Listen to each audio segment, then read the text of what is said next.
The +2 on this side, does that mean, does that include you and me, or is that maybe some of my people joining? Or I see like the icon next to you that says +4, plus. Oh, I don't know. I only see, oh, there's 3 people joining right at the moment. Keith Poole just got on. Hurtis just got on. I think that might be the +2 that they were just getting ready to join.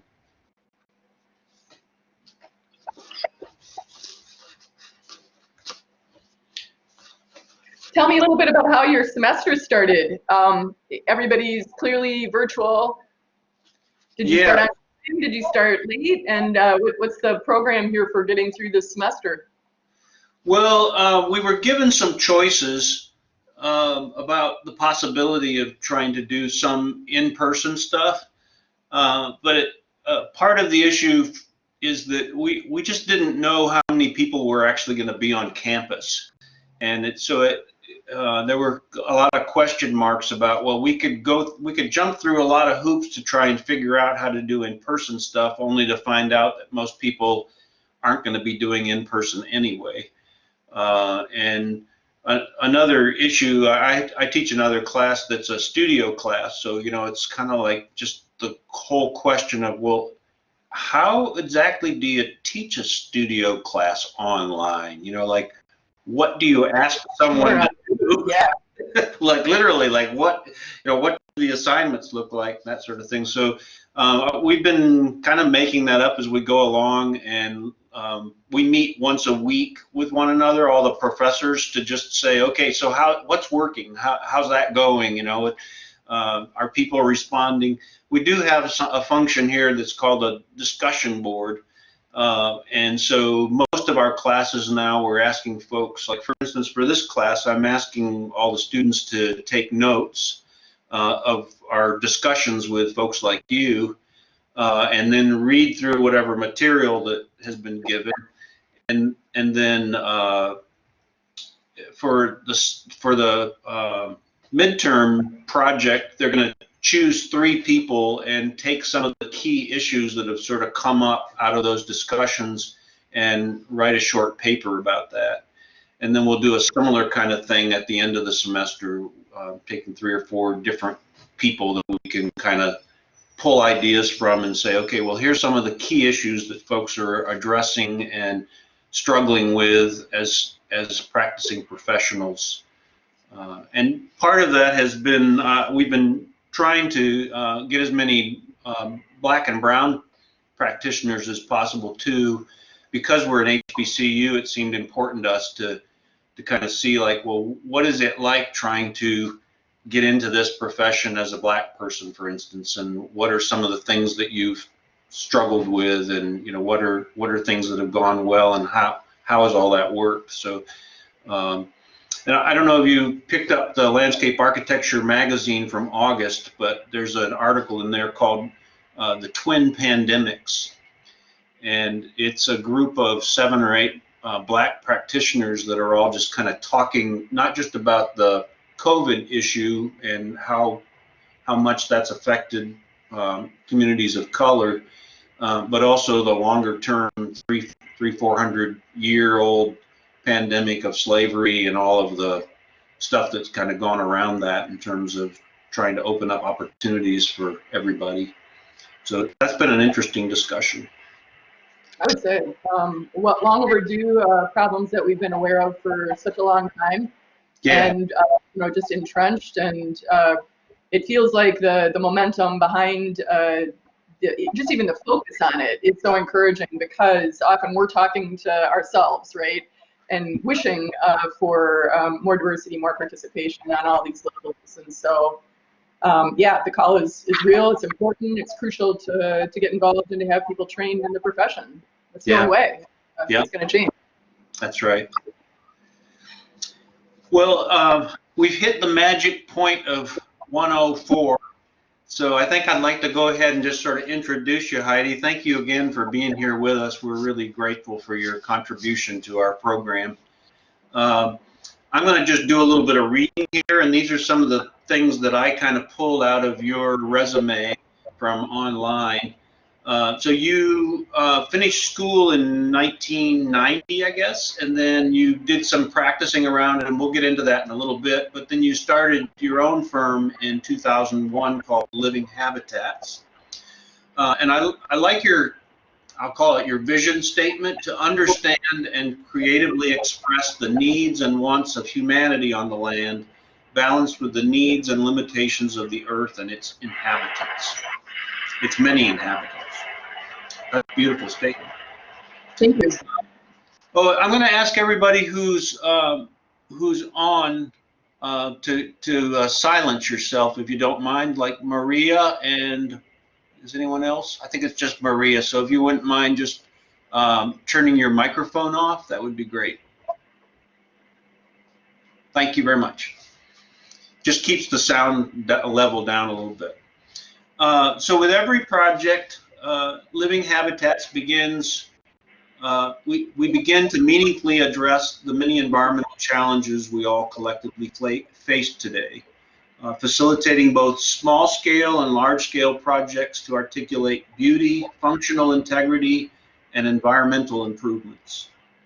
And I'm also especially interested, Heidi, in your kind of focus areas on integration of native flora into the built natural landscapes, green roofs, which Chicago is so famous for, and shoreline restoration design work. That all sounds like really interesting stuff, so we're looking forward to hearing about that.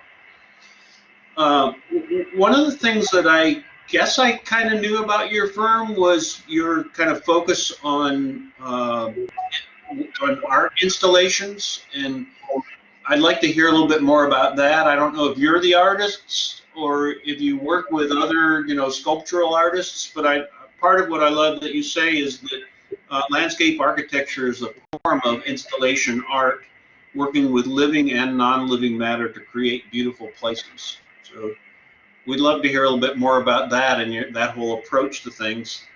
That each solution honors the cultural and ecological history of a place. And I love these words: the holistic perspective plus enterprising spirit plus nimble approach to design. And I understand that you're somewhat of a smaller firm, so it's, that's part of the equation, right? Is to be as nimble as you can and do as much as you can with as few people as you can, so that you can, make a profit and make all that work. You also say that as designers and ecologists, we find that the best solution is one that is responsive to our clients' needs and demonstrates mindfulness for our environment. And that through collaboration with communities, clients, and other professionals, you've been able to create resourceful and innovative solutions that are both sustainable and resilient. It's all wonderful. And we're really looking forward to hearing a little bit more detail. But I thought, if you wouldn't mind, if you could start with kind of some of your kind of personal information about where you grew up, where you went to school, and in particular, kind of what drew you to the whole idea of stewardship of the landscape and design of the landscape. So I'm going to turn off my mic just so we can hear you as well as possible. And if you wouldn't mind just giving us a little bit of your background, that'd be great. Sure. I have to confess, it's not something that I often do, chat about myself and my personal details. I'm a lot more about the work, a lot less about the person. So I'll dig deep here. I'll start back at the year I was born, 1967. And in Madison, Wisconsin. I was born to two college-age parents, and at a extremely volatile time in our nation's history, really reminiscent of where we're at right now. And I can say with certainty that my parents had a huge influence on both what I was exposed to and understood about the world, as well as the opportunities that, or what I could do as a person, especially at that time as a woman.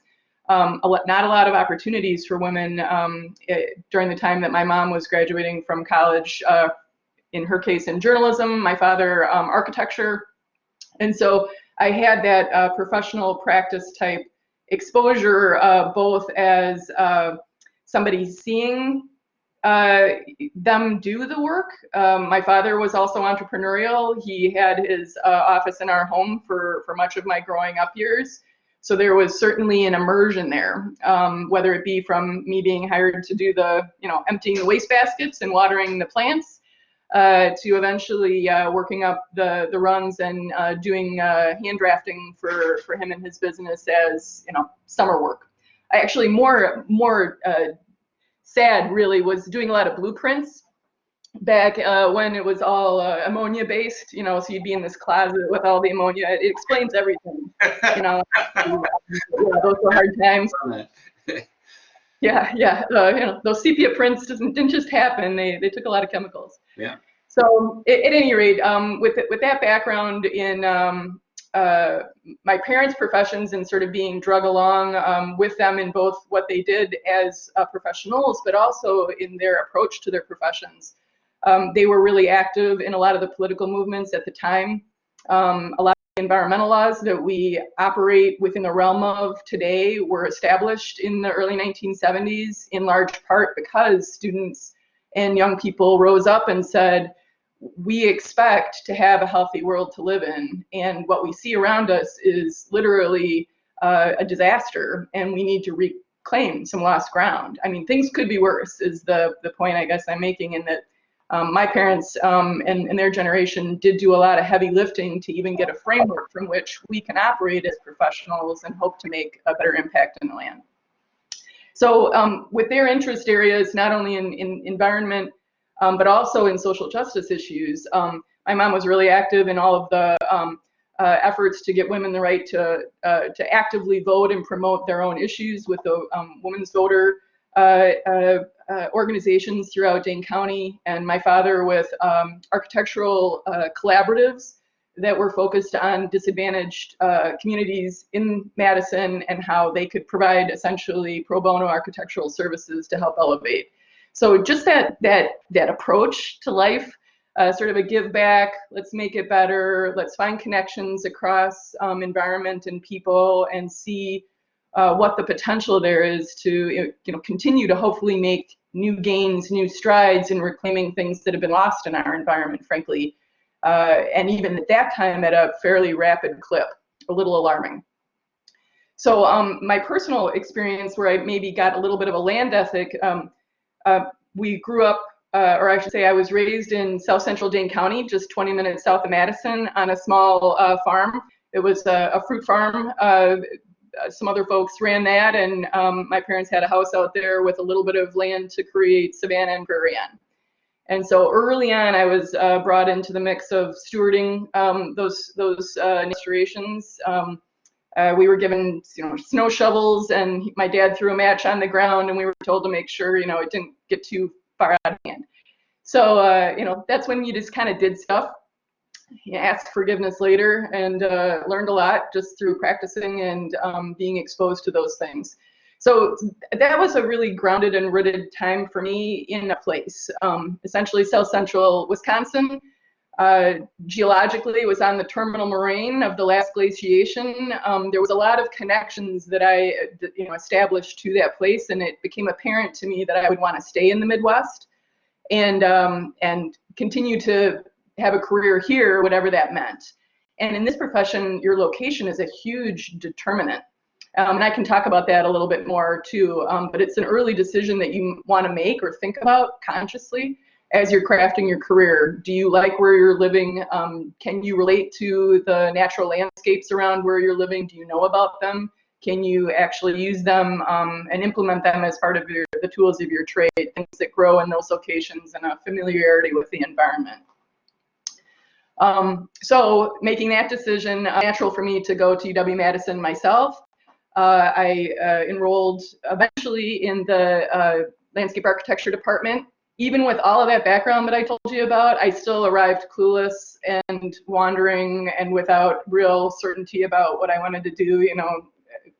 I don't know how any of us really muddled through these things, but we did somehow, and my focus started to gel in my sophomore year, and I did enroll in the landscape architecture program because it appeared to bring all these different interest areas together for me: environment, design, the social cultural components, but mostly the environment was what really pulled at my heartstrings. And so it's where I've been focusing, I think, my own professional development, and where I've developed most differentiators in my practice is in this idea of ecology and native flora, and how we can come back to referencing these systems in our work and gaining many benefits as a result of that connection and metaphor making and other things that we should be paying attention to in our natural environment.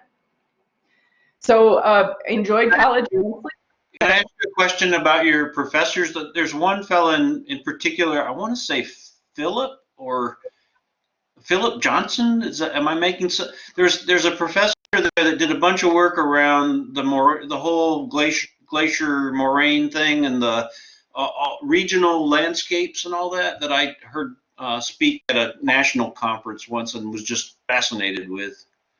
Yes, Phil, definitely a guru, died not so many years ago, was around during the time in Wisconsin where the Nelson was the governor, and they made a lot of strides in large-scale regional planning in the state. Right, and really got people motivated around this idea of environmental regulation to support the protection and enhancement of our natural resources. So it was a very influential place to be in that level of study, not only environmental planning, but also just this idea of knowledge of the local flora. Wisconsin also has a strong history with Aldo Leopold being the father of conservation. That permeated pretty much everything that we did.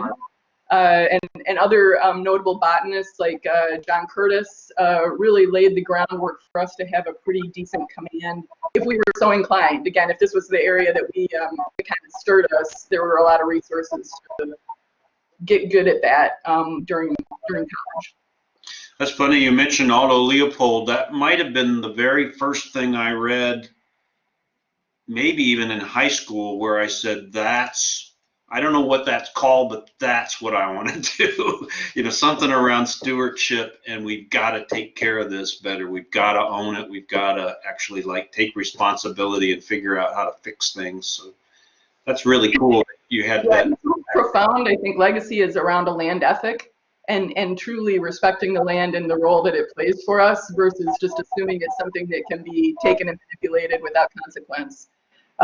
Really foundational work, lots of writings, recommend all of his writings as something people should look into. I think I'll add that to the design theory course in the spring. Yeah. I'd kind of forgotten about that, but it was a really seminal thing for me to read some of that. So it's neat that was all part of the milieu that you grew up in. Yeah, just the idea that it was possible, because at that time, traditional landscape architecture dominated. I mean, the entire intention behind the profession was to almost aggressively modify our environment in a way that was only to our benefit. And really, the consequences didn't matter. Nobody holding anybody accountable. So a lot of fanciful, expensive, highly damaging, and long-term detrimental work was done, in large part because some of these cascade effects or a longer vision on those impacts wasn't permeating the culture at the time. And so it was good to know that there was another option, another way to approach how you would practice that wouldn't just be rose bushes, set in a straight line at the bottom of the foundation, right? We had more to offer, I guess. So coming out of school then, did you go right into practice, or did you get a master's degree, or how did all that work for you? Yeah, I was a good student, and I will say doing well in school is super important. It's one of the first filters I would look at for any hires. Did you take your academics seriously? Were you involved in clubs and extracurriculars? Did you, embrace and get passionate about the profession during your time in college? And there's a lot of different ways that you can demonstrate that to an employer. And one of the things that it allows you getting good grades is that you can also then choose to go on to do graduate work, to do PhD work. For me, it wasn't really what I was interested in. And I can talk a little bit here in a few minutes about how I perceive the different avenues of the profession. Really three arenas, and maybe I'll just dive in right here. Three arenas of private practice, and you've got a not-for-profit practice realm, which, I'm sorry, private practice includes consultants, contractors. Not-for-profit can include academia or non-governmental organizations, or public sector, where you're looking at government or the regulators of the government. And so when you start to break down your options of places to work into those three big arenas, a lot of things shake out for you. And I was pretty clear at the time, getting to just know myself. This is really a personality question for each person. There's no right or wrong way to do a career. All of those places to work are fabulous, and yet you need to pair properly with those options. And I just knew in my heart I wasn't an academician. And I was eager to get out into the private practice realm. And I also was probably going to be frustrated in the public sector realm, that it would be maybe a little too bureaucratic, a little too political. And so knowing those things about myself allowed me to hone in fairly quickly and say, if you have no regrets about not continuing on with academia, and I'm going to, jump in with pursuing a private practice hire. Should I continue to blather here? Well, it's interesting because I did private practice for, I don't know, 5 or 6 years, and I kept agreeing with the people on the other side of the table who were saying, Mr. Crone, don't you think it would be better if? And I was like, yes, but my client wants to max out as many possible, whatever is possible on this thing. And for me, that was the place. After about 5 or 6 years of realizing that I was constantly kind of having this tension between me and the people that I was working for, who were primarily private developers, that's when I decided to go back to school and get a master's degree in city and regional planning. And perfect example of and also what I like about that even more is getting a little bit of experience to be able to know. I wouldn't necessarily encourage people to run to graduate and PhD level work without some real life experience, just to contextualize the education and it a little bit more and understand what and how you can get more out of it as a result. Yeah. But that's just perfect. Like, oh, this isn't syncing up with me. And yet know that the entire profession doesn't need to be abandoned. There's options. Yeah, right. And I'd like to hear your side of the story on this, but just to give you kind of a little hint into kind of my experience was that my wife was getting a PhD at University of Florida. And so for about 5 years after I finished, because I had a bunch of undergraduate work before I actually ended up down at Florida. And we went there for my wife, not for me. And it was like, oh, they have a landscape architecture program. I could finish a degree finally after 5 years of undergraduate, floating around. So because we had to stay in Gainesville for my wife, and I was basically putting her through school, I was fortunate enough to get into a design build firm that was basically one landscape architect and then me. So I was his first hire. Pretty young guy, but his wife ran the whole build side of the thing with her brother-in-law, I think it was. And so it was a very, real family kind of thing. And the point of the whole story is that he was out of the office most of the time trying to find work, right? So there was nowhere for me to hide. I had to do everything from putting a base map together to finding the data to putting it all together and creating all the analysis maps, coming up with the conceptual design, doing well, I took one class, I think maybe we had something with sprinkler systems. I got to figure out how to size these pipes and and so there was no place to hide. And so for 5 years I did everything. And I have talked to other people who have gotten into bigger situations where they were somewhat pigeonholed, and and doing a lot of CAD work or whatever. And so I'd be interested in kind of your side of the story in terms of whenever you're ready to sort of get into, going from school into some of your private work, kind of what that was like and what your experience was. Yeah, well, I'll launch from there and maybe go down a few different paths. The scale is another huge issue that should be considered, because a small firm does allow for a ton of additional exposure and opportunities, but yet the firm itself being small, maybe the opportunities are also not so big. So to some degree, you're balancing this idea of opportunity and exposure, maybe even a little past your comfort point, because it does gain you so much, that direct experience, versus sort of a route of maybe a little bit longer term, slower plod, where you do come into a large organization and they're very clear that you're entry level and you're going to do the basest of work for a long while. And whether you can handle that boring component of sort of earning your position in the group, finding out what you have to offer the group.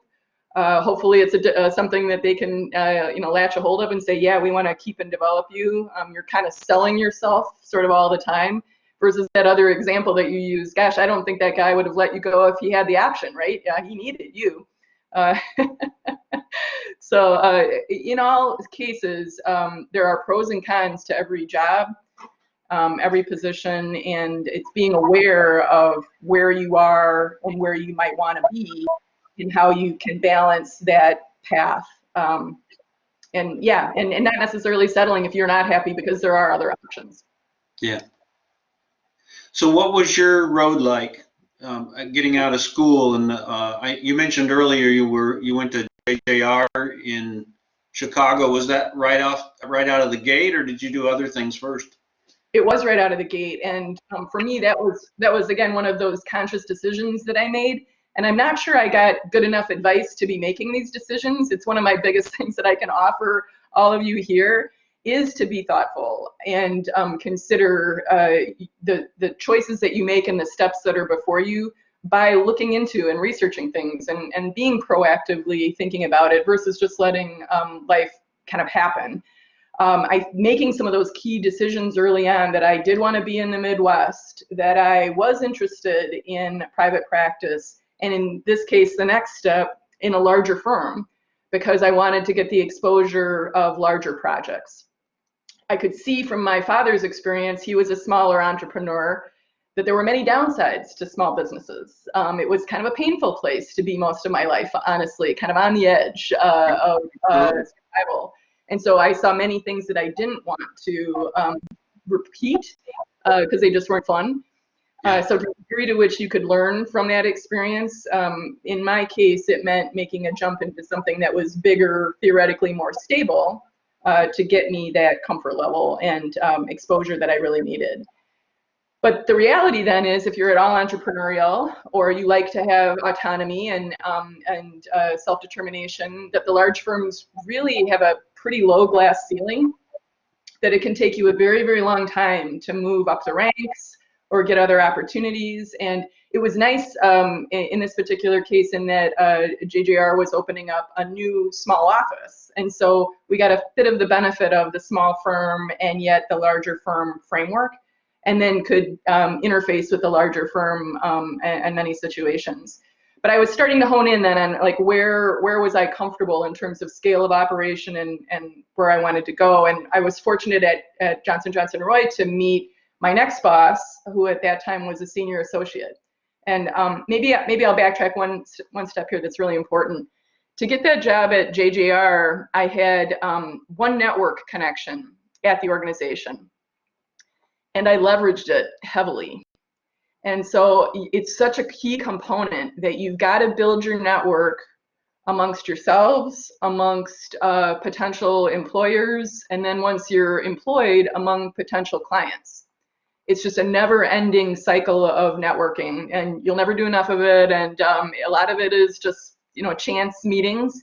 but it's surprising to me how even a light touch years ago can come back and be a really important connection for a career in ways that you wouldn't otherwise realize. So I worked this one network connection and got in on, had a door open to me that probably wouldn't have been otherwise. I can almost certainly say would not have been otherwise. And so, finding those, taking those, do not miss the opportunities, and you can create those simply by meeting people, asking, asking for things, asking for advice, asking for mentorship. All of that is certainly something that, the answer might be no, but it's going to be no if you don't ask. Right. And so don't be afraid to ask and to try to build relationships amongst a very broad group of people.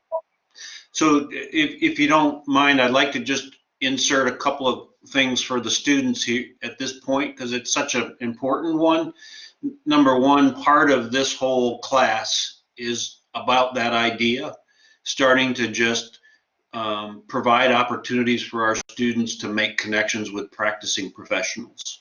And, not everybody's going to resonate with everybody, but our hope is that we've got 15 weeks. We're hoping to have 13 or 14 of these kinds of discussions with various practicing folks in a variety of different situations. And that part of that will be, we hope, an opportunity for them to say, hey, I really liked what Heidi was saying about this. Maybe I'll give her a call and ask her for some advice on, where I might look for that kind of thing or whatever.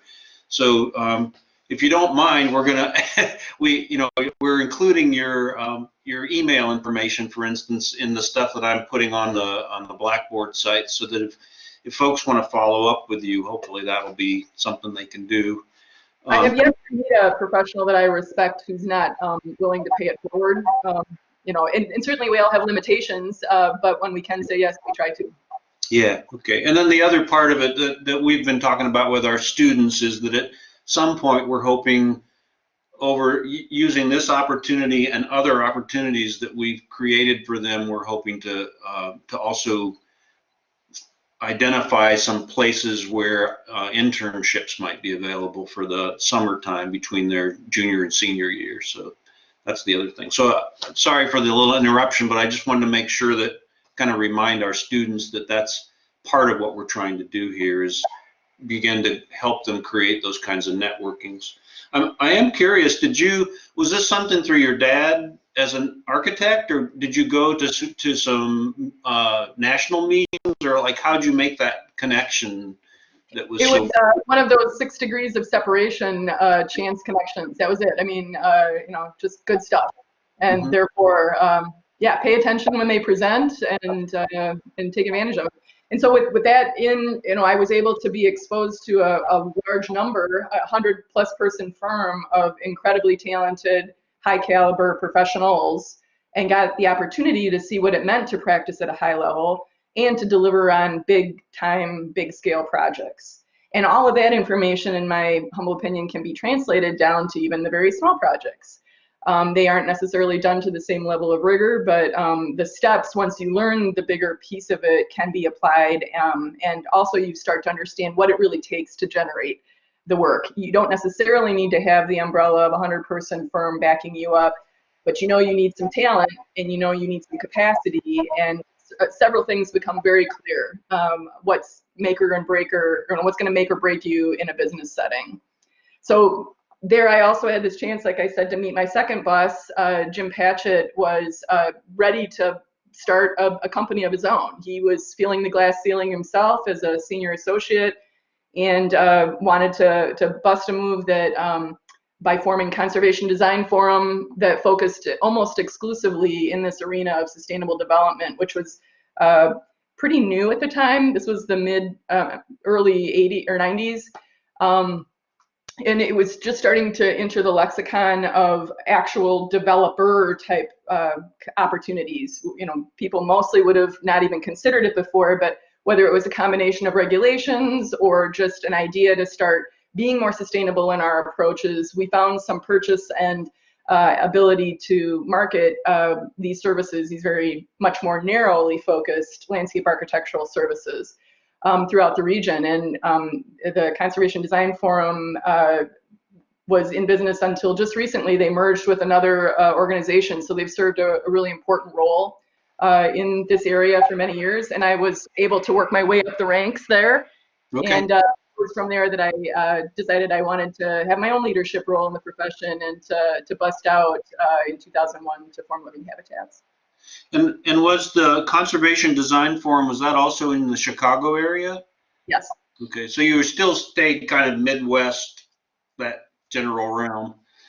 Definitely, and having it was actually pretty important at the time because the application of the ecological principles really are tied to place, and so the degree to which you can become knowledgeable or have expertise to share, it is limited by your capacity to understand complex systems, and so you wouldn't necessarily become an expert of all ecologies across the U.S. You would typically become more expert in your local what you're locally interfacing with, and or maybe studied specifically and hopefully then practiced with. Could you say a little bit more about that whole issue of around ecologies and kind of the knowledge sets that you had to learn and how you did that? Because you know, it's such a wide open kind of thing, and especially with the sites, all the news sites things going on, and we're also looking at some other sources. You know, the guidebook on what's it called? Just forgotten it. It's called Site Analysis. Sorry, I'm mixing my things up here. There's another class I'm teaching, and we've been looking at this guidebook that looks at all these different ways of sort of assessing the performance of a landscape. And it's very much tied into the whole sites initiative. So I'd love to just hear a little bit more about how you learned what you learned about ecology and the, you know, the science and the art of all of that. Sure. I think real hook for me during my time at Conservation Design Forum was the addition of Dr. Gerald Wilhelm to the staff, and he was PhD, had a PhD, or he has, I should say, he's still alive, a PhD in botany, and has authored one of the preeminent floras of our region called the Flora of the Chicago region. And just a true expert in not only individual taxa, but also the ideas behind ecology and how you would look to the genius of a place to inform your point of beginning on a project as well as its execution.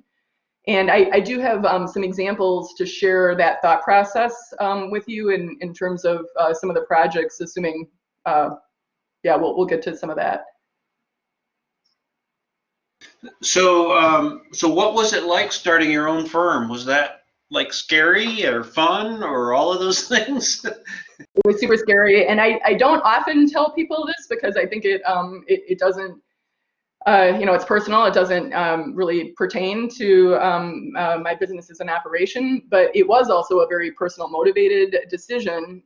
In 2001, my husband and I did decide we wanted to start a family, and you just know as a professional that that's going to be a really difficult row to hoe if you have to show up at a job and work 60 hours a week without any control of your time. And I just could tell it would be equal, if not better, despite the monumental and ridiculous risk in this decision, you know, to take that plunge and see how it went. That at some point you really do just have to make a leap of faith and see how it goes. You also have to be extremely committed. There really can't be a plan B. You need to give it your all. Yeah. So. It seems like that whole set of issues, though, is especially important within this whole realm of COVID. And, you know, because it's like, you know, I mean, part of it, I guess, is just like, we don't have, just because that's the way it has looked for so long, you know, the big firms and the, you know, 60 hours a week, it doesn't necessarily mean that that's the best thing or the only way to do it. And so I think it's really relevant, especially in terms of, you know, how things are changing in our society and just the importance of family and having children and, you know, and like, look, this is real life. It's, you know, it doesn't all have to be this one way. Well, and it's so fascinating looking back on it because those were, you know, my absolute motivators, and the idea of just building a culture around better work-life balance and respect. I think my people would tell you that I've said this many times to them that, you know, if you're being asked to work overtime, to me, that's a management failure. You know, that shouldn't be an expectation in order to get the job done. It should be better handled.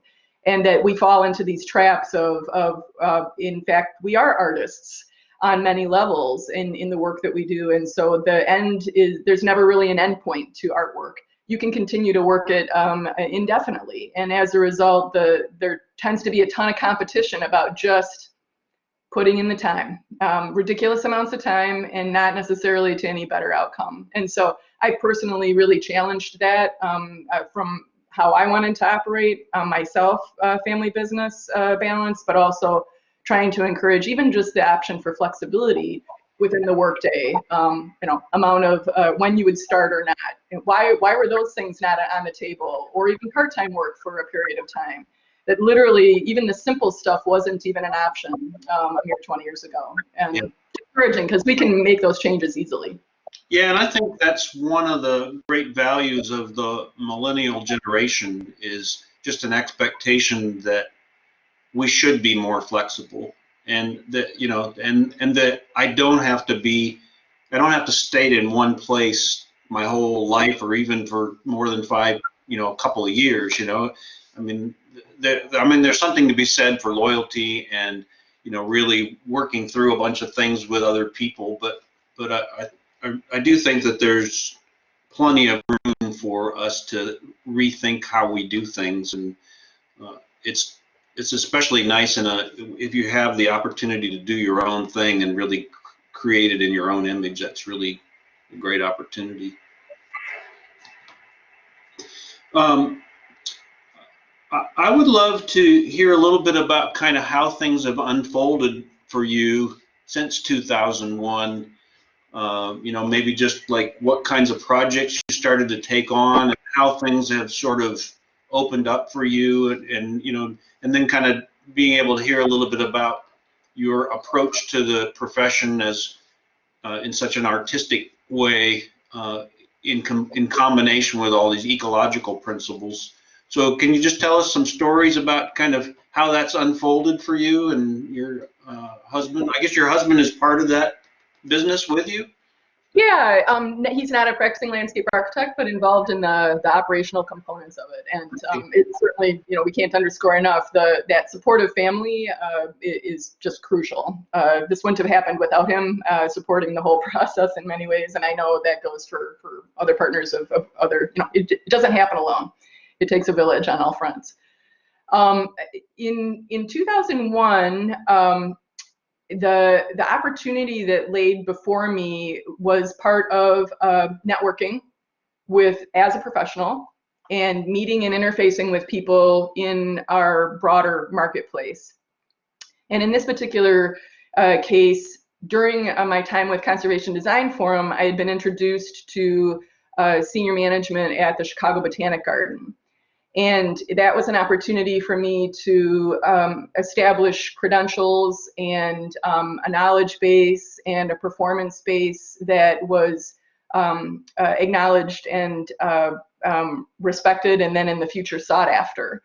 And so I had that capacity to know that, you know, everything that we're doing as professionals essentially builds and can be, you know, referenced as a future opportunity, a future piece of work that can come back and be really important. So be thinking about not burning bridges, be thinking about always, you know, building and supporting, having it be a client-focused action always. It's never about you, never about your organization, it's always about them.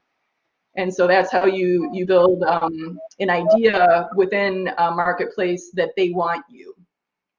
And so in this case, it helped that was my first client, was the world-renowned Chicago Botanic Garden. And they were poised at that time, and I do have this as one of the projects that we can talk about a little bit. on a fairly radical aquatic initiative to deal with some of their failing infrastructure. And my experience in understanding these ecological systems and native flora helped us to get really educated, really smart as we were doing these projects about how they were going to work as restorations for what was a pretty substantial urban watershed. So maybe some images with that'll be nice. Yeah, my recollection is, because I looked at quite a, I mean, you have a lot, and you have a beautiful website, by the way, and a lot of examples, and it seemed like a bunch of them had to do with various botanical gardens, not just that one, but other ones as well. So obviously that's something that's sort of been one of your bread and butter kinds of things, right? It's true. Institutionally, these different types of organizations, whether they be a college campus or a botanic garden and arboretum, or even certain municipalities and their institutional holdings, that you can become a true asset over time working with these folks, and that they like to know that you know their business. And so it spirals upward when you have some familiarity. You can apply it to other situations. So very helpful to the clients to bring that level of expertise and to their projects as well. Could you share a little bit with us about your collaborative, the collaborative aspect of what you do? Because my understanding is that you build a lot of teams with other folks, and so I'd love to hear kind of like how that developed and how you just kind of how that whole thing unfolded, because it seems like it's, you know, in every instance, it's not just us as landscape architects, right? It's always all these other professionals. And so I'd just love to hear some stories about that and how that's unfolded for you all. Yeah, the multidisciplinary team, I think that the degree to which it's a thing does vary regionally. In the Chicagoland area, the idea of multidisciplinary teams is mostly driven by various title and practice law licenses. And so you usually need each of these different disciplines to come together to create an entire comprehensive project, because each discipline has a licensed scope that they're protecting. And so, for instance, even though we do a lot of work with grading, and we have a very good command of grading, and we learn about grading as students, and it's crucial really to what we do. In Illinois, you cannot do grading. You have to have a civil engineer involved. And so to some degree, that's kind of mandated that those teams come together. The civil engineers then can box us out, because now, you know, maybe they think they're the only ones that are needed in the process. But it's often the regulators that come back and say, no, now you need to really get the ecologists back in here, or you need to, you know, prove you've got an in-house team that essentially resembles an interdisciplinary team. And that's another model. You get big enough, everybody's in-house. You get the other model is all these smaller groups come together to build the expertise equivalent of a larger firm. And the buyer really determines which they prefer. Rarely are we influencing that. We'll also find that because we're a woman-owned firm, and that was a huge premise that we were just going to ask you about, because that, you know, obviously teaching at an HBCU, a lot of our students are Black or brown, and so, you know, that's part of, especially any kind of federal thing, you know, basically you just have to show that if you're using federal money that you've got, you know, a variety of different kind of minority-owned businesses that are part of the equation. So I'd love to hear about that too. Sorry, I didn't mean to interrupt. Yeah, no, it's so frustrating, frankly, because none of us want to be token or be check a box. We all want to be respected for the contributions that we bring and the knowledge and knowledge, skills, and abilities that we offer to this equation, right? However, the statistics are really terrible. When you look at the amount of work that's granted to organizations run by women, minorities, veterans, any of the disadvantaged populations, that the percentage, they're like terrible. single digit percentage of market share. And I'm so interested especially from a woman-owned business standpoint. You know, so many decades now of attempting to get some of those things in place that even with the requirements, you can't often find the firms to fill the requirement. And so there is a huge need for us to continue to be represented in ownership positions in order to better represent and have representation at the table in these many different environments, whether they be boardrooms or public arenas where decisions are made. We have to infiltrate to change anything. And so the degree to which we're supported in that, local governments can make commitments, and it's almost always local governments. In our area, many layers of local governments, but the most extreme, I believe, is Cook County, which is primarily where Chicago resides. They have a 35% participation goal. And I think 10 of that is WBE and 15 MBE and however many percentages of the others. And so that makes a big difference. But that also means now you're another team member. Because it's rare when we're still given the authority or position to actually be granted prime position in these projects. That's something that we continue to have to work our way up to, prove ourselves, have a track record essentially of that level of performance. And that's only done by being kind of shepherded along with bigger players, and that interdisciplinary team can often give you that experience. So it should be a client-driven directive that you're assembling professionals as needed to achieve a set of project goals. But ideally, we as professionals are challenging ourselves to have a broader representation, both in-house and with our team members that we're engaging. So do you have any specific advice for somebody who might be thinking, I'd like to start my own business? Would you say, like, get some experience under your belt first? Please. I'm sorry, I didn't mean to put words in your mouth, but I'd love to just kind of hear, because I would say, please get some experience. Yeah, I think that it's really enticing, to say, oh, I'm going to run to that position of influence and control. But you can't get there without having some years of exposure and hopefully understanding the ups and downs of the business under the shelter of another organization. It's one of the, it's just so tricky these days.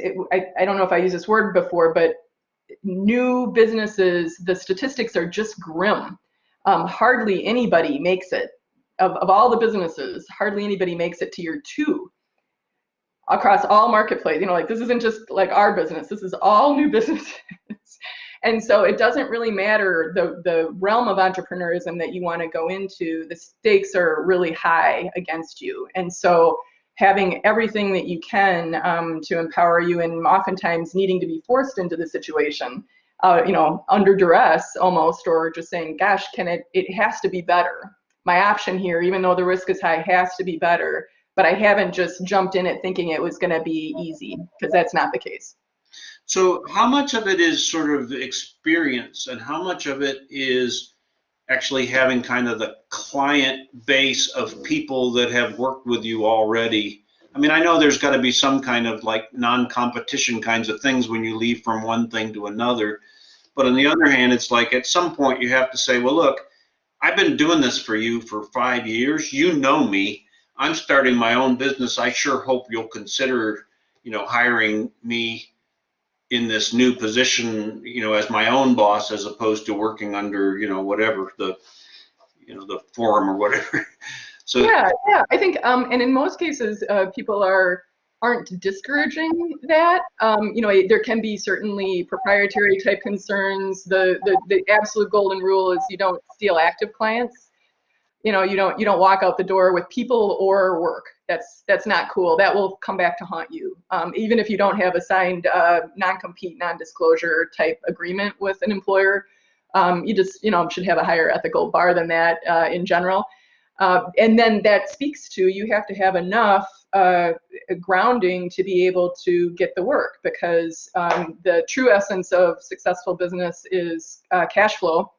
And you can know how to operate a business all day long, but if you aren't actually bringing in paying work, that ultimately is number one. So. Well, could we switch gears a little bit now? Because I know you said early on you didn't want to do all the personal stuff, but it's so important to just hear your story, you know.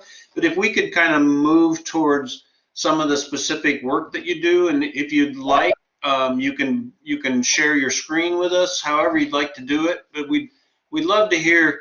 Now, I'll tell you this. I think maybe I shared the little bio that I put together for you from your website, and it has about 8 or 9 projects on it. And that was really just me going, whoa, that's cool, and whoa, well, that looks good. And part of what I tried to do was, you know, here's some residential, here's some more institutional, here's some more public kind of, because I wanted to show kind of the broad spectrum of things you've done. But the floor is yours to share whatever you'd like, and if you want to share like a PowerPoint or whatever, that's great too, or just tell us. Yeah, no, I think it's time to get some images up here. Okay. So how do you share the screen? So you go to the little purple tab in the bottom right. There we go.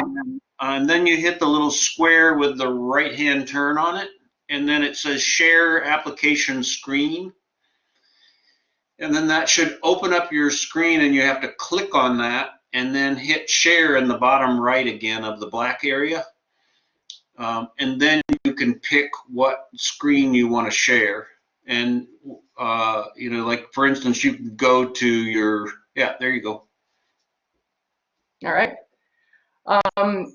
Yeah, so if you can like maximize it somehow, because we're not seeing very, it's pretty small right at the moment. Pretty tiny. Let me see if I can do.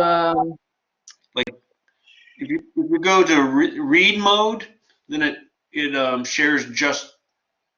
You get. I was gonna try. Yeah, here we go. Full screen. Does that override? There you go. Okay. And you might need to hit the plus sign to get in a little bit closer too. Okay. Yeah, and honestly, I threw together a couple of pages here that we've already talked about. But if I'm in a speaking or interfacing with the group, I usually try to understand a little bit of what they're all about. Sure. And in this particular case, well, first of all, is this little thing on the bottom? Does that overlap on? Oh, here we go. Yeah, there you go. Okay.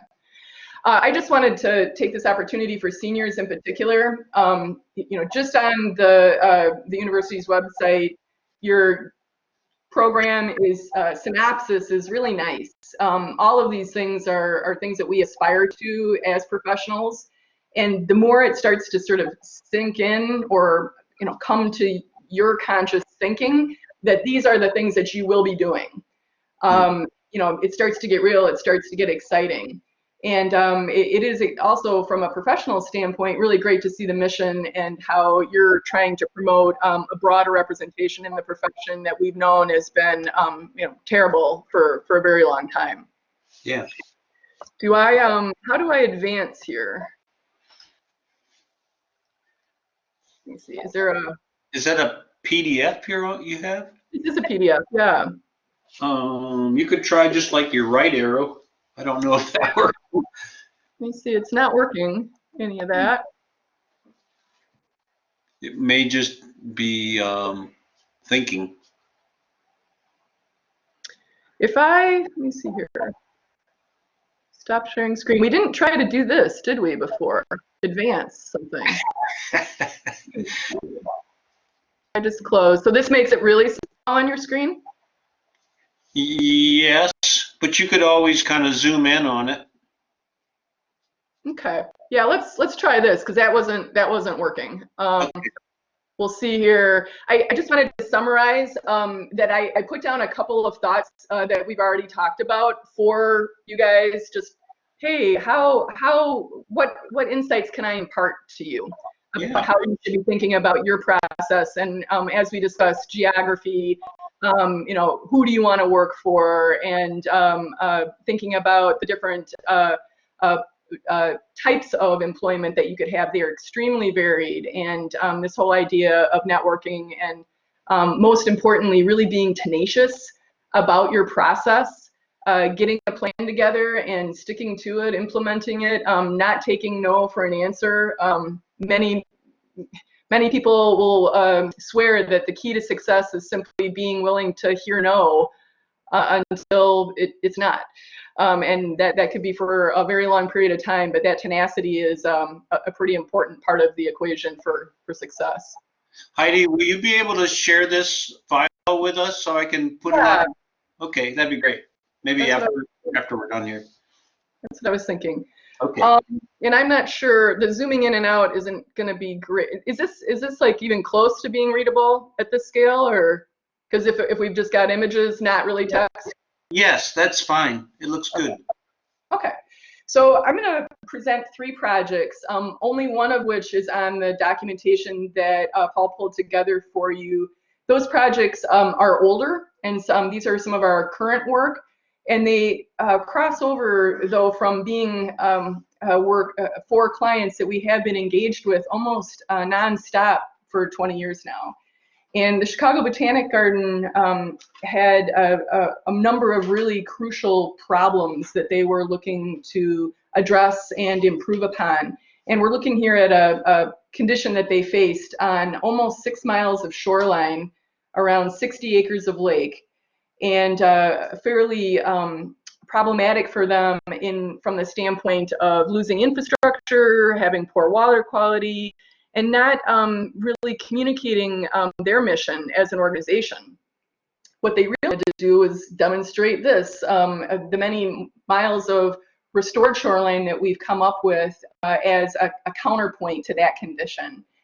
And this thinking behind how the shorelines could be reconstructed, reimagined, and implemented to model really at this publicly accessible facility what could happen, not only utilizing native plants to solve many functional problems, but also maybe upping the ante a little bit and thinking about them from the standpoint of beauty and artfulness, and many of the design-related pieces that we as landscape architects can help to overlay onto ecological thinking to make it more amenable in our highly cultural environments.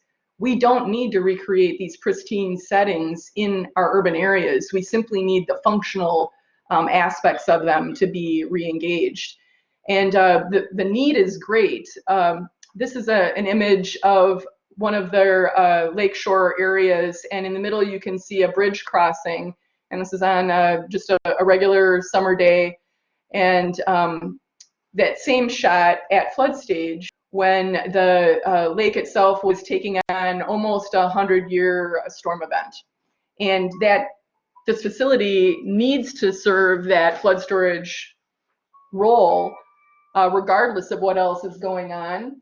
And so our solutions, our design solutions, really needed to address that predominantly. How do you handle and deal with significant influxes of water within a very large lake system at an institution that essentially is oriented almost entirely to the water, looking out from a series of 9 islands that were created when the Botanic Garden was formed in the early 1970s. This graphic is an overall of the 365 acres of the Chicago Botanic Garden, and we're focused here on our lake shores and the 4.4 miles that we have restored since 2001, and the remaining shoreline areas that are currently still needing to be addressed. Right now, we're working on this. I don't know, can you see this hand? Can I be pointing to this? Paul, can you see the pointer as I'm? We can. Okay.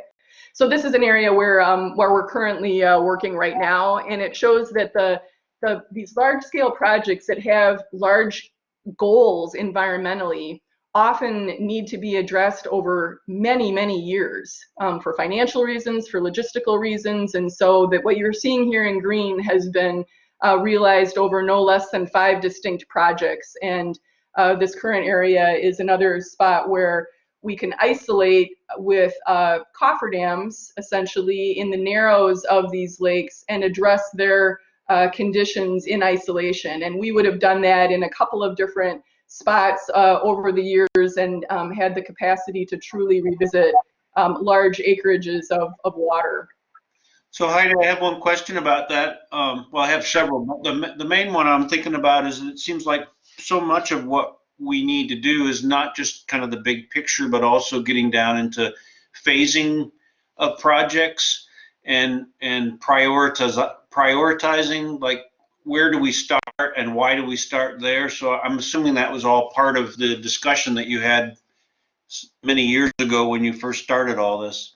Yeah, in that particular case, I could preface that we actually were engaged to develop the master plan of how that should be implemented. And it included a cost analysis, the recommendations for how you would isolate the different lake bodies, and then create compartmentalized projects that you could fundraise around, and then both design and permit and execute as a unit. And that you would be just checking those off as you're going along within this broader framework of master plan. Master plans are crucial in those such situations.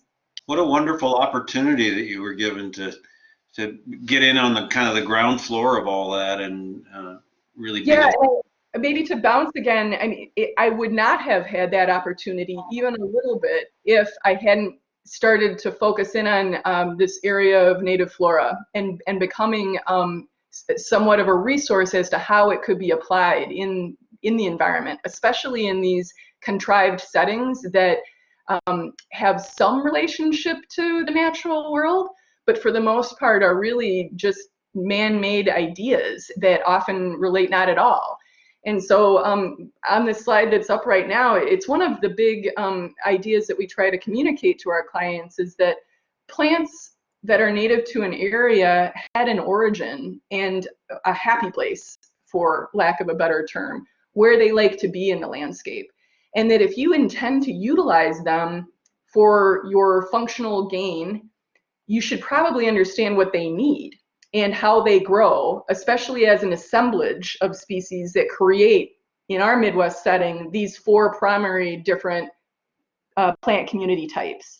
And so we always come back to this idea of, in this landscape, what are we referencing? What are we trying to either mimic or extract function from, and how can we apply that to this man-made environment? And so this graphic shows us these historic habitats and just how important the overlay of water and soil is to how these are expressed. You can have a dry woodland, a mesic woodland, or a wet woodland, and the species that would make up that plant community would be radically different, simply for those reasons of hydrology. You add in different types of soils, different aspects, different amount of sun and shade, and the plant communities continue to narrow and hone down. And so knowing which of these plants should be worked together in combination for any application, not very many people have known how to do that or continue to do that very well.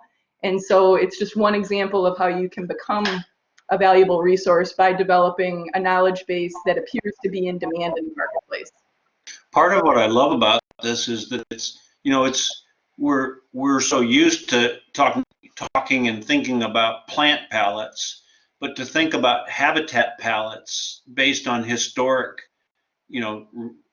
reality, and essentially create, using that palette of habitats to create the right place for these different kinds of plants to actually grow and thrive and do what they do best in terms of, filtering water or whatever it is.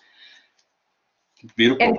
And finding stability or resilience in the face of things like climate change, when you bring all the parts together, the capacity for those parts to actually work as a group, it elevates and enhances the outcomes in all cases. So we're really working against this idea of reductive application of the parts of landscape and coming back to a more holistic ecosystem as the idea, implementing as many portions of the ecosystem as possible in order for it to be a longer player in our landscape. So So in other words, if I'm hearing you right, let me just tell me if I'm off at all. It's not just about the palette of all the different habitats, but also how all those different habitats interact with one another. Is that what Yes, you're saying? and also defining, you may have all four of these habitats on a single project site, but where they would be employed is a really important thing to consider. Got it. Actually, a higher level point of beginning is, do you actually have any of these on your site? You've got a project site. Wow, we have a little bit of intact woodland. Okay, we've got something to work with now. So the idea of preserving and enhancing that existing system, as you know, we aren't going to eliminate it and try to come up with something better. We know we can't do better. We better figure out how to leverage that, honor it, protect it, and enhance it versus subjecting it to further damage or degradation as part of our process. Beautiful. Another way to look at that system is just how water historically would move through our pre-settlement landscapes in part. And it was because they were undisturbed and that our soils really were essentially large sponges that had evolved over thousands of years with the action of plant material, essentially creating pore spaces and habitat for other microorganisms and animals to actually live in the soil profile. That our knowledge of soil and its actual health or vitality in realizing successful modern landscapes, we're just beginning to touch on that. This is a very exciting area that I'm sure many of you will have an opportunity to apply in your practices as we learn ever more about soils. But I can say that back in the day, we were thinking of all of these different things and how what we had lost with this interface of historic plant communities and the root systems that evolved in these settings. I personally became fascinated with this and developed my root systems of prairie plants diagram. This was in 1995. And we really needed to find a way to communicate to clients some of the benefits that this native flora provided, because they weren't digging it. It wasn't what they were familiar with. It wasn't turf and shrubs. It was tall and unfamiliar and a little weedy looking, and what are you trying to sell us here? And so we created a framework of functional ecosystem function to our benefit to help us to get over some of our hang-ups about not being the same landscape that we've cultivated here for hundreds of years, which is non-native English style mostly landscape creations on a place that they shouldn't be. So this diagram, which you can go to our website to understand the background of how I developed it, but as a tool, a graphic tool, really got people understanding that the power of, in this case, what we're looking at is the prairie ecosystem lies below the ground where we can't see it. And that the roots themselves were what were modifying the environment for their own liking and providing these incredible channels for stormwater to infiltrate, countless surfaces for water to be absorbed and transpired back into the air, but also surfaces to fix carbon permanently in the soil.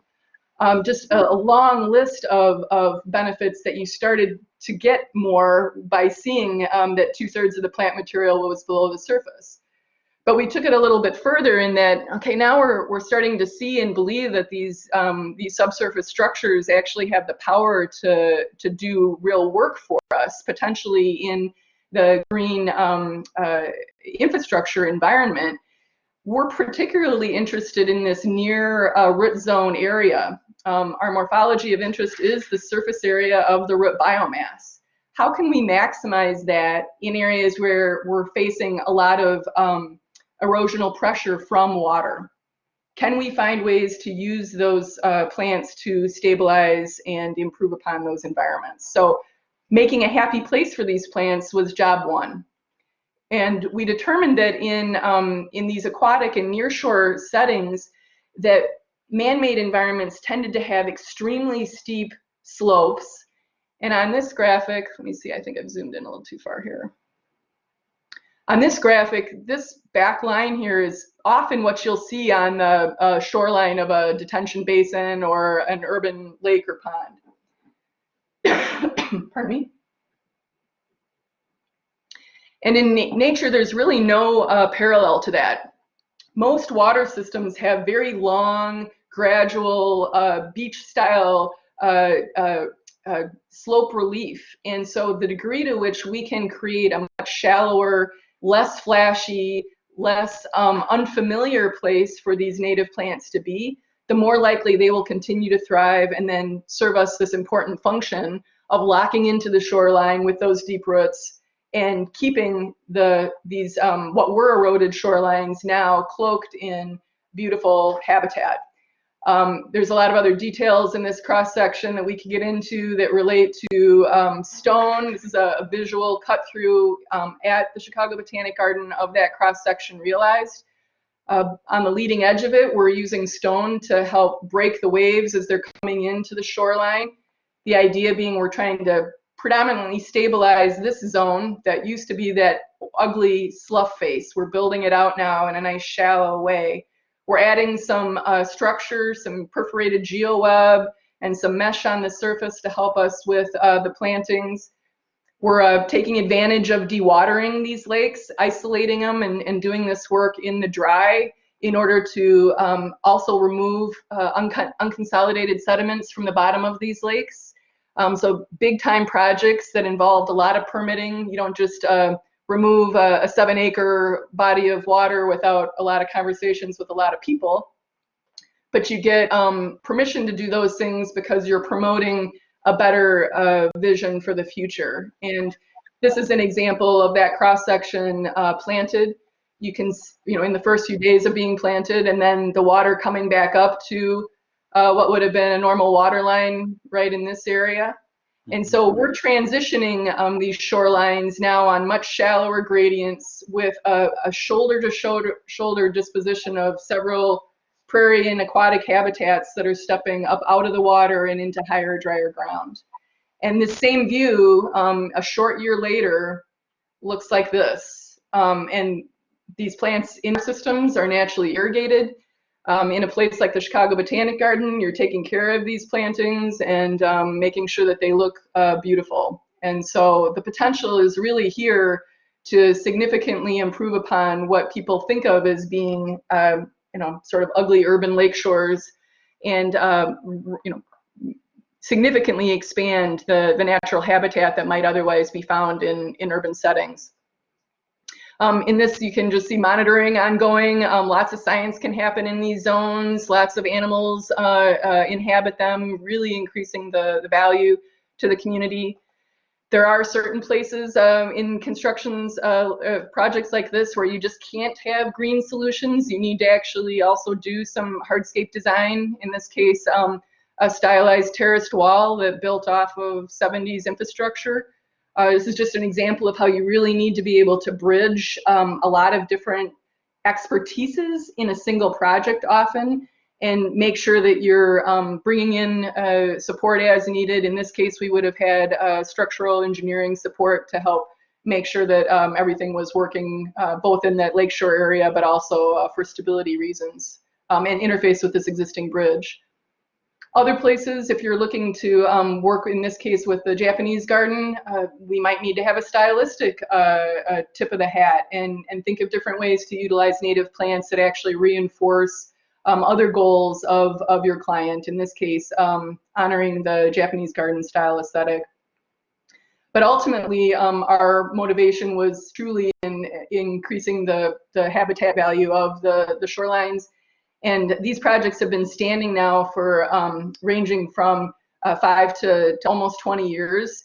And so their ability to withstand those huge levels of floodwater inundation, really a testament to the power of these solutions and how we can expand our thinking to get better outcomes with proper goals and funding and initiatives in place to achieve them.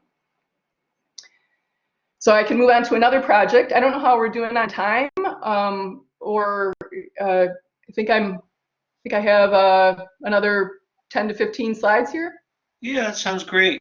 I think if we can kind of finish somewhere around 2:30. It's about 2:19 right now. So, if, another 10, 15 minutes would be great. Okay. These are just fantastic. It's so inspiring to see the work that you've been doing and just the incredible transformation of that whole shoreline is really beautiful. Thank you. We're extremely proud of the work. I will say in all cases, the ultimate outcome really does depend on your client and their ability to care for what you've designed. And so in large part, the long-term success is an absolute mandatory understanding by the client of what they're getting into and what they're committing to in the long term. Your designs should be responsive to those conditions as well. Do you do some some fire maintenance on some of those areas? Yeah, that's fascinating to ask. So in the case of the Chicago Botanic Garden, they do burn many portions of their site. And so it's really just about an institutional commitment. The areas of the shoreline are more limited because they're linear and interfacing with a lot of collections and a lot of actual built structure. And so you get less benefit from an ecological burn in that case than you would say in their prairie or woodland area where you've got a lot of contiguous acres. You can get some benefit of that stewardship practice. But it's a good segue into this project, Bobolink Meadow Land and Water Reserve. This is a project that we've been working on since 2007. And it was initiated as part of O'Hare Airport expansion in the city of Chicago. They filled some lousy wetlands as part of some runway rework, and as a result, they needed to invest in over 400 of new or enhanced wetlands within the same watershed. And we were fortunate enough to be hired by the project manager to take the lead role on the biggest project that was going to provide over 300 of those acres. And a lot of consideration and work went into how we would go about achieving the goals for the project. And just as a quick shout out to goals and articulating goals for clients, if you don't know where you're going, it's really hard to get there. And without a doubt, having a clear understanding of what people are trying to achieve on any project helps to bring you back, especially over a long time, to find out if new actions or new thoughts continue to reinforce those original goals. And so over the course of 13 years, we came back many times to these three primary project goals and used all decision-making relating to planning or ongoing adaptive management as to whether or not they reinforce this idea of creating new wetland mitigation and layering on contiguous grassland habitat that you could benefit from. Lots of rare species in the area could utilize that, and then invite the public to become more familiar with these spaces and find ways to co-opt and then protect them as a result of their constituency. This graphic is a historic survey of the area. The project area is circled in red, and it would have been the black areas open water, and everything in pink the equivalent of a sedge meadow or wet prairie. Spaces that would have been shallowly inundated in the springtime, often drying down to be very much hot and dry in the summertime. And that historic landscape was completely altered by settlers in this environment. In the early 1900s, the first aerial photography of the area shows it completely altered to row crop agriculture, a few farmsteads, but no real hint of any original natural history, even as far back as the 1930s. And that was made possible in large part because of another piece of hidden infrastructure. In this case, many, many miles of agricultural land in the Midwest are made available by the installation of underdrains, miles of underdrains that dewater sites to -3 feet below the surface. And the project area here highlighted in this aerial shows just the tile mains located within the work area, and they were very actively dewatering this site. So one of our big goals is to remove those from functioning and to remove all those trees within inside the black line, because we were also extremely committed to creating treeless grassland habitat. So a radical change in structure that was justified in part knowing that pre-settlement it would have been treeless as documented in the surveys, and also that we were really desperately needing that treeless habitat for a lot of threatened and endangered species in our area. So valve gates were installed at each of these little dots on these tile mains, and over a single season, the site re-wet. So if you look from that prior image of dry, tree-filled, we've removed these interior treed islands and we've blocked the drainage and have, in short order, recreated a similar historic habitat as what would have been there from a hydrology standpoint. The soils we investigated were very much intact. We were mostly missing the hydrology and the flora. And so modifying the hydrology was the first step. Adding the plant material back that had been very much disrupted and really removed from the site based on that agricultural practice. We were able to use those new aerials of the new hydrology and start to pair 4 different community types, again, emergent, sedge meadow, wet prairie, and mesic prairie type habitats across these 300 to 400 acres of work area. We used cutting edge technology with GPS equipment in these large vehicles to help us get an efficient and effective seeding down. And the outcome on the ground, truly a landscape scale restoration that is providing remarkable new habitat for birds. You might see in this graphic a little hummingbird here hanging out over the cardinal flower. And in this last one, the site named Bobolink Meadow now hosts the 2nd largest population of bobolinks in the entire state of Illinois. So these restorations are really important. We've lost just gobs of habitat, crucial work needing to be done and supported by the public and through public projects. And the last project I'm going to highlight is another ongoing effort that we're very proud of. This is called Robbins Wetland Park. And since 2016, we've been working on one of these interdisciplinary teams, initially on a visioning plan. This would have been with SOM, 2IM, Donahue Associates, sort of a large group of individuals that, again, all offering their specific areas of expertise.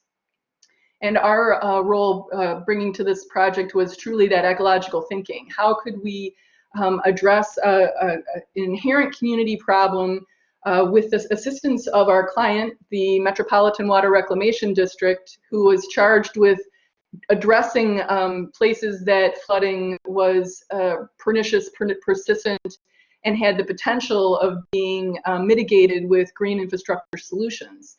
Robbins, the village of Robbins was one of these places that had a huge impact from the 100-year flood event, over 100 homes with flood risks, and many regular consequences that caused economic distress in this community that could be alleviated with a better handling of floodwaters. And therefore, many creative ideas were examined. The community itself was actively engaged, and this is really an arena that us as land designers and planners, as practitioners throughout our profession, we know what it means to engage people. I think the biggest challenge that we face going forward is how do we craft for people to be engaged, and how do we help them to understand the engagement process, to know how much influence they actually can provide to these plans. So the education is often just about the process, not even really what you're extracting from people. Just getting them to the table sometimes can be the hurdle, and certainly one that we need to pay closer attention to when looking at community engagement.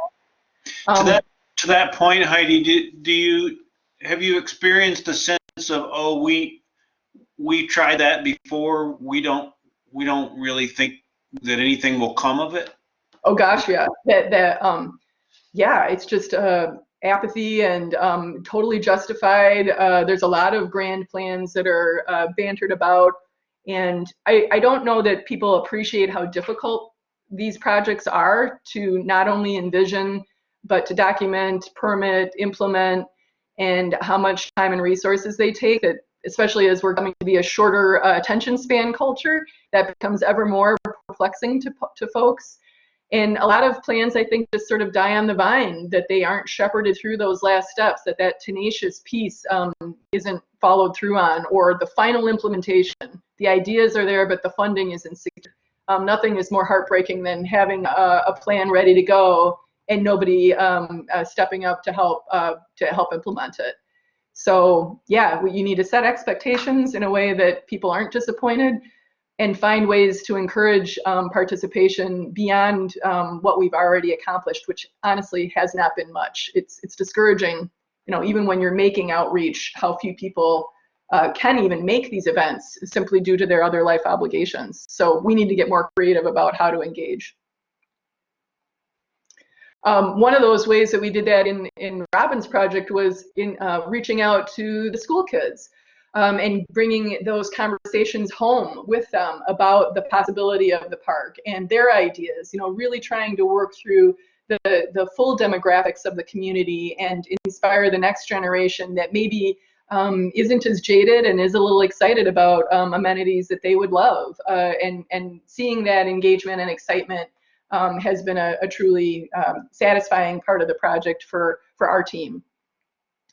And once those pieces of input can be distilled, part of our job is to integrate them into a vision to be shared and to get people excited about.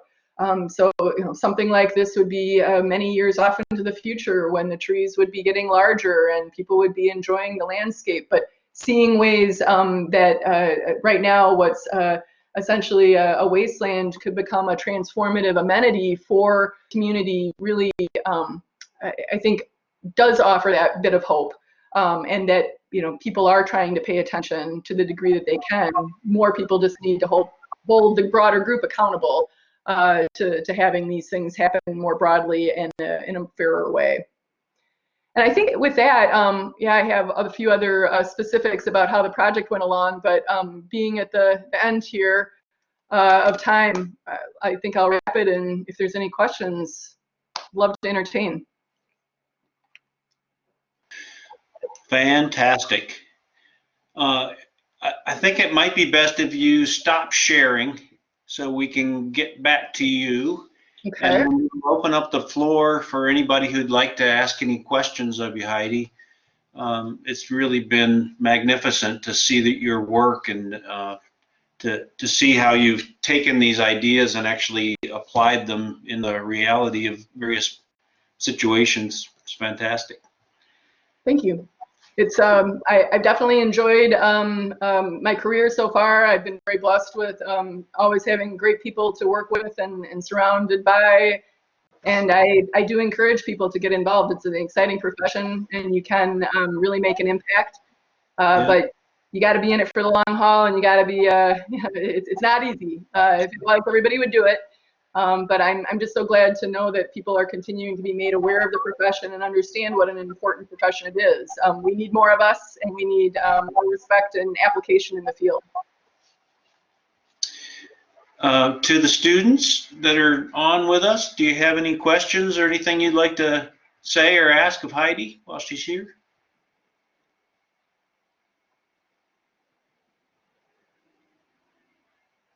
Okay. Well, it's the awkward part of the Zoom get together. It's just too much pressure. Well, we have your email, and if folks think of something that they'd like to ask you, you may get an email over the next few weeks or whenever. And we really thank you for your time and all your insights that you've shared with us today, Heidi. It's really been fantastic, and it's been really inspiring to see all the work that you've done and the road that you've traveled to get here. So thank you again for sharing all this with us. You're so welcome. It's my pleasure. Yeah. Okay. Well, thank you. We'll stay in touch and wish you the best in all your work ahead of you. And thanks again for being part of this with us today. You're so welcome. Take care, everybody. Best of luck. Thank you.